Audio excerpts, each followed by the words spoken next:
आज हम लोग डिस्कस करेंगे vapour pressure of a solution containing two volatile liquids. Two volatile liquids. Volatile liquid का मतलब क्या हुआ? वह लिक्विड जो इवेपोरेट हो रहा। मीनिंग क्लियर है? जैसे ए और बी दो कंपोनेंट लिए हम लोग, ए भी वोलाटाइल है और बी भी वोलाटाइल। मतलब क्या हुआ? एक कंटेनर में, क्लोज कंटेनर लिए, यहां पे हम ले लिए ए, कंपोनेंट ए। ये वोलाटाइल लिक्विड है, मतलब इसका वेपर बनेगा, है ना। क्लोज कंटेनर वेपर पे प्रेशर लगाएगा, इसको बोलेंगे P नॉट ए, मतलब vapour pressure of pure component A. Meaning clear है? इसका वेपर प्रेशर क्या मान लेते हैं? P A not. बी जो कंपोनेंट था इसका वेपर प्रेशर मान लेते हैं पी बी नॉट। मतलब क्या हुआ कि एक हम लोग क्लोज कंटेनर लिए, यहां पे कौन सा लिक्विड लेंगे? बी लिए हम लोग। ये बी क्या होगा? इवेपोरेट होगा, यहां वेपर का फॉर्मेशन हुआ। ये वेपर जो प्रेशर लगाएगा लिक्विड के सरफेस पे, उसको क्या बोलेंगे हम लोग? P B naught. Meaning clear है? अब इस ए और बी को मिला देते हैं। मान लेते ए अगर लार्ज एक्सेस है तो इसको क्या बोलेंगे? सॉल्वेंट। बी अगर स्मॉल अमाउंट में है तो इसको क्या बोलेंगे? सॉल्यूट। तो सॉल्वेंट और सॉल्यूट को मिलाएंगे तो क्या बनेगा? सॉल्यूशन बनेगा। सॉल्यूशन क्या बना? ए बी लिखने का मतलब क्या हुआ कि जो क्लोज कंटेनर है इसमें अब कंपोनेंट ए भी है और कंपोनेंट बी भी है। मतलब ए का भी वेपर बन रहा है और बी का भी बन रहा है। दोनों इवेपोरेट होगा क्योंकि वोलाटाइल लिक्विड दोनों है। तो ए का जो प्रेशर होगा उसको बोलेंगे partial vapour pressure of A in solution, इसको बोलते पी ए। पी ए क्या है? Partial vapour pressure of component A in solution क्या कहलाता है? पीए। पीबी को हम लोग क्या लेंगे? पीबी में, सॉरी, एबी में बी का जो वेपर प्रेशर है उसको क्या मान लेते हैं? पीबी। ये क्या कहलाता है? Partial vapour pressure of component be in solution. Meaning clear है? यहां पर एक लॉ हम लोग को पढ़ना है जो बहुत इंपॉर्टेंट है, जिसको बोलते हैं राउल्ट्स लॉ। कौन सा लॉ है? Raoult's law. राउल्ट्स लॉ क्या कहता है? सिंपली ये कहता है the partial vapour pressure in solution, ठीक है, the partial vapour pressure in solution, it means we will discuss about PA and PB. क्योंकि पार्शियल वेपर प्रेशर सॉल्यूशन में क्या है? पीए है और पीबी है। In solution of each component, मतलब कंपोनेंट ए और बी की बात करें। The partial vapour pressure in solution of each component is directly proportional to the mole fraction of that component। हम क्या बोले? Simply the partial vapour pressure in solution of each component is directly proportional to the mole fraction of that component। इसका meaning क्या हुआ? इसका meaning ये हुआ कि PA is proportional to mole fraction of A, जिसको जीटा A भी कहते हैं। PA is directly proportional to mole fraction of A and PB क्या होगा? is directly proportional to mole fraction of B. मतलब मोल फ्रैक्शन ए का जितना ज्यादा होगा कंपोनेंट ए का वेपर प्रेशर उतना ही ज्यादा होगा सॉल्यूशन में। मीनिंग क्लियर है? और पीए इस प्रोपोर्शनलिटी को हटाएंगे तो एक कांस्टेंट टर्म लाएंगे, तो इज इक्वल टू एक कांस्टेंट टर्म ले आए k इंटू जीटा है। अब इस k के वैल्यू को निकालते हैं to find k,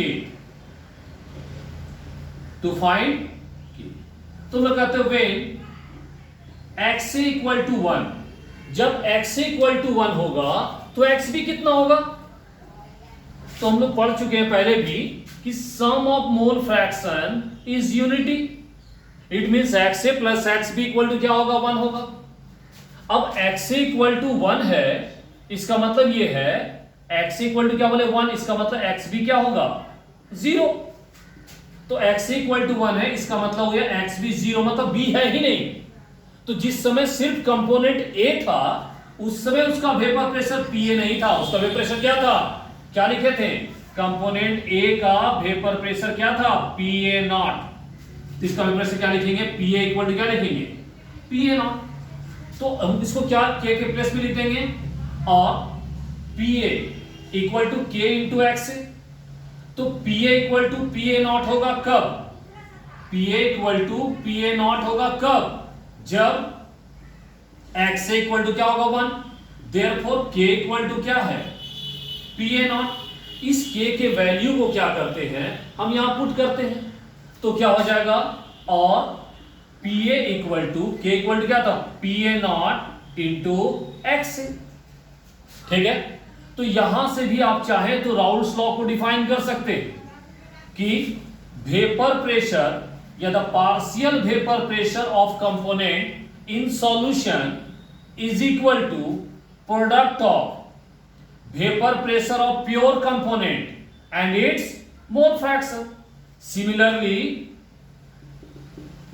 PB equal to क्या होगा, PB naught into mole fraction of B. यहां तक कोई प्रॉब्लम। अब देखिए डाल्टन्स लॉ तो आप लोग स्टडी किए होंगे, क्लास 11th में था। According to Dalton's law partial pressure, total pressure sum of individual partial pressure के बराबर होता था। तो हम लिख सकते हैं P total equal to PA plus PB, ठीक है। PA के प्लेस में क्या लिखेंगे, PA naught into x, PB के प्लेस में क्या लिखेंगे, PB नॉट इंटू एक्स। यही हो गया आपका Raoult's law containing two volatile liquids के बारे में, ठीक है। अब यहां चलते हैं राउल्स लॉ ऑफ सॉल्यूशन किसके लिए,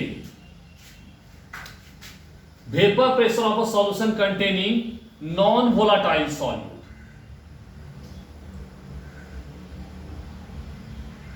अब सॉल्यूट क्या लेंगे, नॉन वोलाटाइल। जैसे हम क्या बताए थे, ए और बी दो कंपोनेंट था, ए का वेपर प्रेशर पीए नॉट है, बी का वेपर प्रेशर पीबी नॉट है, मिलाने के बाद बना क्या ए बी, जिसमें ए का वेपर प्रेशर क्या था पीए, बी का वेपर प्रेशर क्या था पीबी, है ना। तो हम इसमें क्या निकाले थे, P total equal to PA plus PB is equal to PA naught into XA plus PB naught into XB। अब यहां देखिए कहता है कि vapour pressure of a solution containing non volatile solute. Non volatile मतलब B क्या है, इसको मानते हैं non volatile solute. Non volatile में इसका वेपर होगा ही नहीं, यानी कि इसका वेपर प्रेशर क्या हो जाएगा 0, ये टर्म क्या होगा 0, ये क्या है 0, यहां ये हो जाएगा 0, ये हो जाएगा 0। तो P टोटल इक्वल टू क्या होगा, PA equal to PA naught into XA। मतलब एक ऐसा सॉल्यूशन जिसमें नॉन वोलाटाइल सॉल्यूट है, उसमें जो भी वेपर प्रेशर सॉल्यूशन का होगा वो क्यों होगा, तो सिर्फ सॉल्वेंट के कारण होगा, सॉल्यूट के कारण नहीं होगा। तो हम क्या लिखेंगे, vapour pressure of a solution is equal to product of vapour pressure of pure solvent and its mole fraction. वो सॉल्यूट पे डिपेंड नहीं करेगा। मैंने क्लियर है। यहां क्या लिखे हम लोग, PA equal to PA naught into XA, और हम लिख सकते हैं PA equal to PA naught, XA को क्या लिखेंगे 1 माइनस XB, और लिखेंगे PA equal to PA naught minus PA0 into XB लिख सकते हैं ना। और यहां क्या लिखेंगे हम लोग, इस PA को इधर ले जाइए तो PA0 minus PA is equal to, इधर क्या बचा, PA0 into XB। PA0 minus PA इसको क्या बोलेंगे हम लोग, लोअरिंग इन वेपर प्रेशर, ठीक है। और इसको जब डिवाइड के इसको इधर ले आते हैं तो जगह PA0 minus PA by PA0 है ना, इज इक्वल टू X। तो लोअरिंग इन वेपर प्रेशर को जब टोटल वेपर प्रेशर से डिवाइड करेंगे तो इसको बोलते हैं RLVP, relative lowering in vapour pressure. क्या कहलाता है, relative lowering in vapour pressure. तो राउल्ट्स लॉ को इस तरह से भी हम डिफाइन कर सकते हैं, इसको बोलते हैं modified forms of Raoult's law, जिसमें बोला गया the relative lowering in vapour pressure is equal to mole fraction of the solute. मैंने क्लियर है, the relative lowering in vapour pressure is equal to mole fraction of the solute. किसके लिए, तो non volatile solute के लिए। अब यहां एक चीज और ध्यान देंगे हम लोग, देखिए कोई भी सॉल्वेंट था, ए था, ये इवेपोरेट हो रहा था, ठीक है। जितना ज्यादा इवेपोरेशन होगा वेपर प्रेशर उतना ज्यादा होगा। इसका वेपर प्रेशर क्या माने थे, PA0।